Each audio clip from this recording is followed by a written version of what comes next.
What small symptoms led to massive health issues for you? I owe my life to my barber. When I was 17, he noticed a mole on the top of my head. He said I should get that looked at. Two things could have happened here. One, I could have brushed it off. Two, he didn't have to say anything. Anyways, I went to get it checked out and ended up having it cut out with a scalpel. Turns out it was cancerous, but at the very early stages. They did a little more cutting and were able to get everything out. Almost 20 years ago, and life is good. Anything that's persistent. If it's not going away, it's not just anything, and it needs to be looked at. Persistent, raging heartburn. I was young and dumb and uninsured, so I put it off. I put it off for nearly 3 months, by which point I was subsisting on plain yogurt and lentils, and still having extremely painful bouts of heartburn and emptying my guts into the toilet. I'd lost a lot of weight and was consistently exhausted and in pain. I finally went to the doctor. It was a raging case of H. pylori infection. It was cleared up with antibiotics, but my doctor warned me at the time that I'd probably caused irreversible damage to my stomach and digestive system by waiting so long. She was right. Within a year, the heartburn was back along with nausea and emptying my guts again. I essentially gave myself a chronic disease by ignoring the initial infection. Moral of the story, if it keeps coming back, don't ignore it. What could have been treatable before will turn into something worse. Increasingly painful cramps and nasty PMS symptoms in general. The family doctor attributed the change to age and just wouldn't take it seriously. After a year of complaints, the doctor prescribed birth control pills which did nothing. After 2 years, I finally lost it and cried in her office. The cramps had gone from, this is a bit more than usual, to full-on, what the frick 8 out of 10, white-knuckling, spewing pain level. I asked to please be referred to an OB-GYN. When the gynecologist examined me, he also did an ultrasound in the office. He took one look at the screen, told me I could dress, and he'd be right back. When he returned, he was carrying his surgery bookings schedule. A few weeks later, I had a total hysterectomy and bilateral salpingectomy, my tubes out. It would usually take up to a year to book that surgery, but he said he absolutely had to find me a spot. He was horrified I hadn't been seen much sooner and described my uterus as more tumor than healthy tissue. It looks more like a raspberry than a pear. Fortunately, it was just benign fibroids, but it taught me a lesson. If something hurts, get help. Yell if you have to. Cue the narrator and all the listeners frantically checking out their recent aches and pains. Also, a raspberry-shaped uterus is one hell of an image.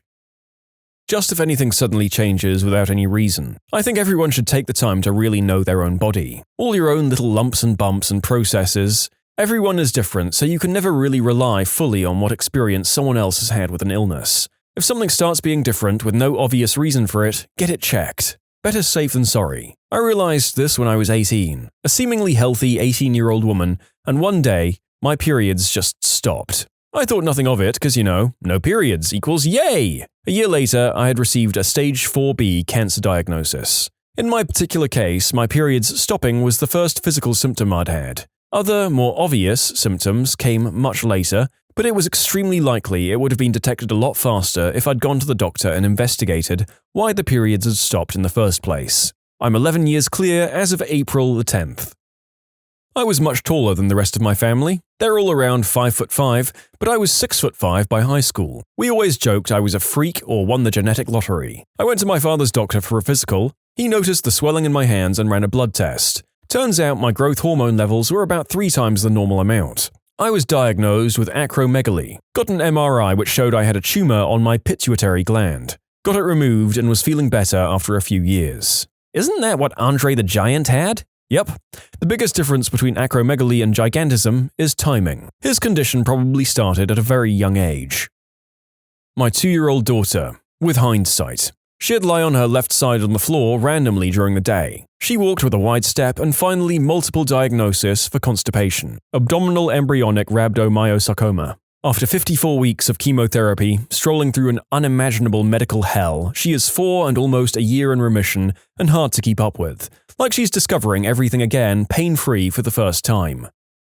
My sister started to get frequent migraines just after she turned 22. Frustratingly, she did look into it. They happened more and more often. She went to the doctor who waved it off as stemming from stress. Her husband had just been sent to Afghanistan. My mum pushed for a CT scan, which the doctor said was unnecessary. My sister went home without any kind of prescription and a suggestion to come back in a few months if it persisted. Well, a few weeks later, she had a massive seizure. Got taken to the emergency room where the doctors discovered a massive tumor in her brain and diagnosed her with a rare form of brain disease. She died within a year. My mum had some light, like 1 or 2 drops 3 times a year, spotting. For context, she was well past menopause. She mentioned it to her GP and he sent her for a test. Uterine cancer. We caught it at stage 1 before it spread, so was able to have a hysterectomy without needing a chemo or radiation therapy. Thank Christ her small and seemingly insignificant symptom was checked out.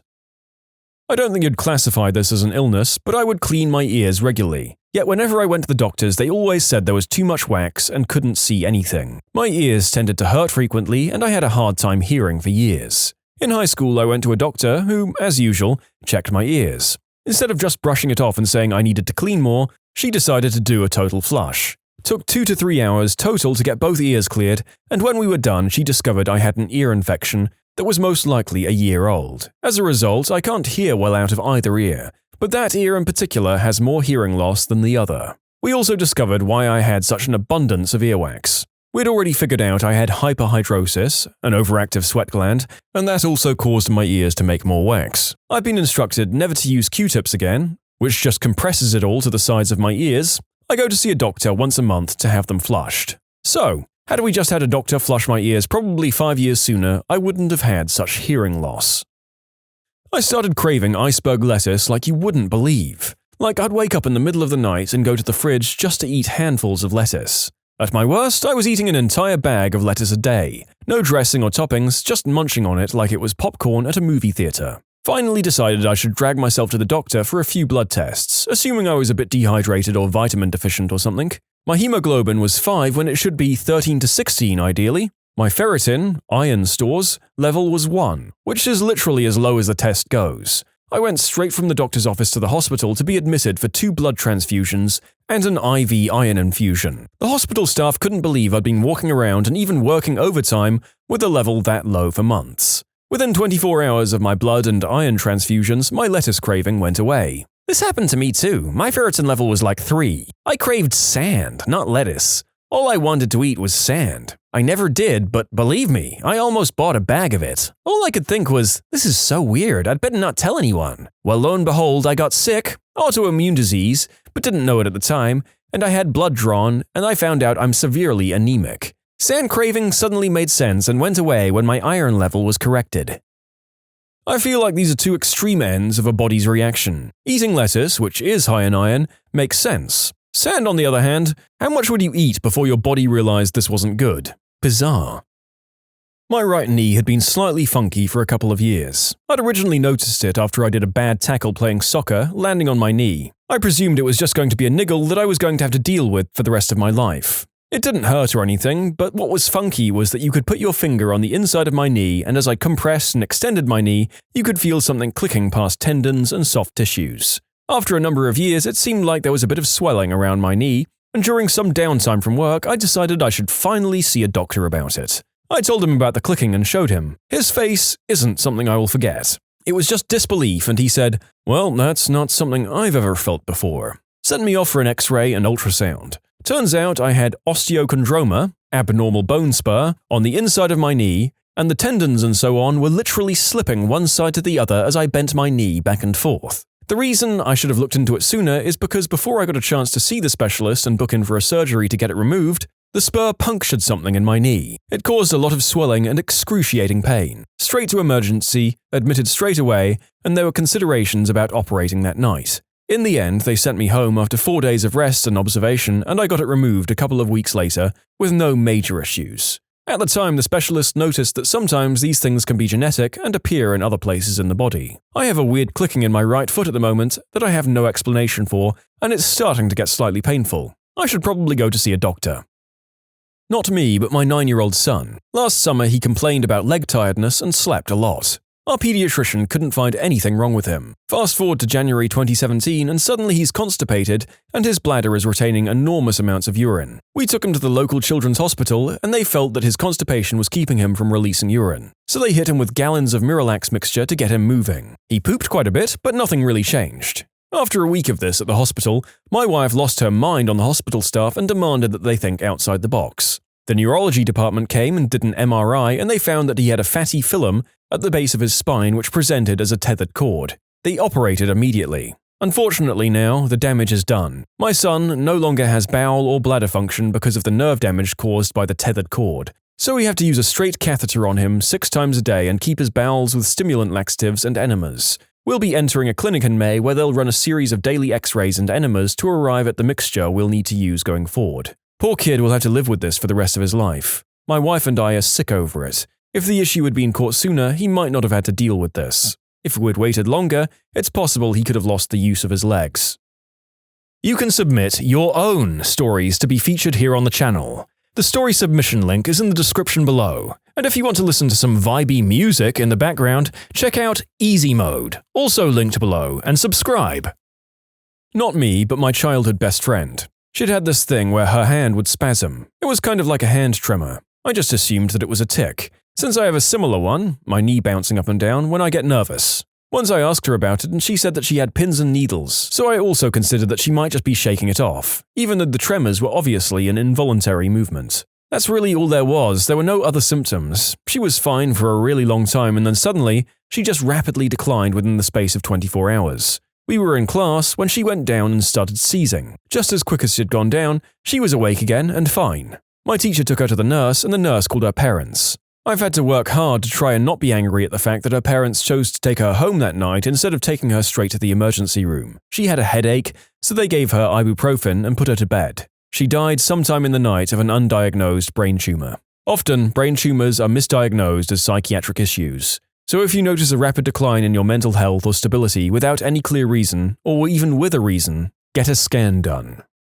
If you have pain in your ball bag, don't mess around. Seek medical attention immediately. I had testicular torsion and got lucky. A lot of men have lost one or both to this. I lost one of mine to it when I was 12. Just woke up in the middle of the night in severe pain. Felt like I was being kicked in the jewels repeatedly and they were swollen up huge. My parents, for some reason, decided to basically wait it out for almost 2 days before they took me into the hospital. I had surgery that day. The doctor said if I'd come in right away, they would have saved them both, and if they'd waited another day, I would have lost them both. So now I have one big one that I call the wrecking ball. I experienced pain in my left shoulder, the trapezius muscle, whenever I consumed alcohol, which for me was an infrequent beer. It was odd but not too concerning since I didn't drink very often. Turns out I had Hodgkin's lymphoma, and the pain in lymph nodes on the consumption of alcohol was a symptom seen in only a very small percentage of cases, less than 5%. This video is probably going to set off a whole bunch of our hypochondriac viewers. I know I, for one, will probably be hypersensitive about any pain I feel while drinking after that one. My first friend was a Finnish carpenter and was hand sanding in a deep shelf area and got a splinter, more like a sliver of wood, into the cuticle of his pinky. It was pretty freaking big and he was like, "It'll work its way out on its own." So he left it alone and a red line started to move along his arm from his pinky up into his armpit. He finally got convinced to go to the doctor, and it turns out the red line was an infection traveling along his vein. Had he not gone to the doctor when he did, they said that the infection would have ended up in his heart and would have been extremely life-threatening at that point. The second, my best friend was in the hospital, and eventually he ended up passing. But all the stress of him in the hospital and continuing on with his passing gave me a gnarly cramping and waking up to use the bathroom like every hour or two. And not only that, but waking up almost crapping myself and then spending more and more time on the crapper each time. Like having the urge to go without being able to go after initially going. Long story short, ended up with a pretty severe case of Crohn's disease and ended up having some pretty serious 6-hour surgery to remove part of my intestine, bladder, and colon. Yay! Not me, but my wife. She had a rare liver disease that sprung out of nowhere when she was 23. Her initial symptom wasn't jaundice, yellowing of the eyes or skin, like liver diseases tend to start showing themselves with, but extreme itchiness. She figured it was just really dry skin. Turned out to be PSC, primary sclerosing cholangitis, but she's 2 years post-transplant and doing great. My dad has a lot of moles, and my mum forced him to go to the dermatologist because he hadn't been in years. She was worried about a few of the big moles that she thought might be getting bigger. The dermatologist pointed one out and asked if that was one they were concerned about, and no, my mum said that one actually seemed like it was getting smaller, so why would she be concerned? Doctor informed my parents they were doing a biopsy right there and then and cut a 1.5-inch long chunk out of my dad's back. It was melanoma, the really bad skin cancer. It turns out if a mole is getting smaller, it probably is because the immune system has a reason to attack it. The melanoma was only stage 1 because the dermatologist caught it so early. Dad's doing fine now, this was 8 years ago. He's had another mole removed in the past few years and goes to that same dermatologist twice a year because he has quite literally hundreds of moles and freckles. My mum also checks on his more concerning moles pretty often, and if she thinks they look strange, off to the dermatologist he goes. The standard for when to be concerned about moles is ABCDE. If a mole is asymmetrical, the border is not well defined, if the color is odd, like black, blue, red, or white, if the diameter is larger than the diameter of a pencil, or if the mole is evolving, book an appointment with your local friendly dermatologist, and take a picture of suspicious moles so you can keep track of any changes. And finally, if you have a family history of skin cancer, or fit a lot of the risk factors, even if you aren't concerned about anything in particular, consider booking an appointment if it's within your means to do so. This was actually my mother, but it's good to know if you're a woman or no women. If you've been through menopause and your period comes back after over a year, get it checked out. It's probably nothing, but it can also be something. My mother is fine, fortunately. Not me, but my grandfather. He had trouble breathing for a long time, nothing horrible, just shortness of breath, heavy breathing, etc. But he had to take care of my grandma. He went to the hospital when he started coughing, a dry cough, unable to stop. They diagnosed lung cancer, and he died within 3 weeks. The doctor told us that if he'd come earlier, they might have been able to save him.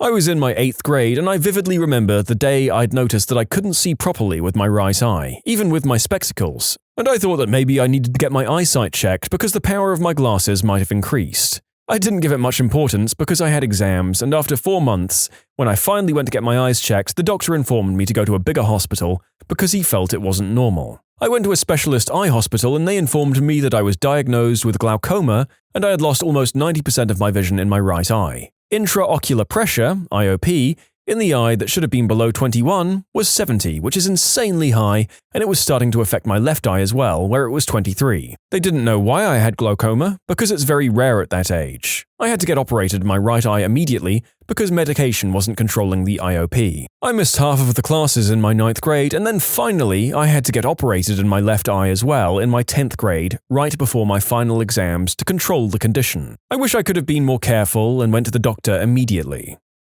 This whole grouping is like the dark hole of WebMD.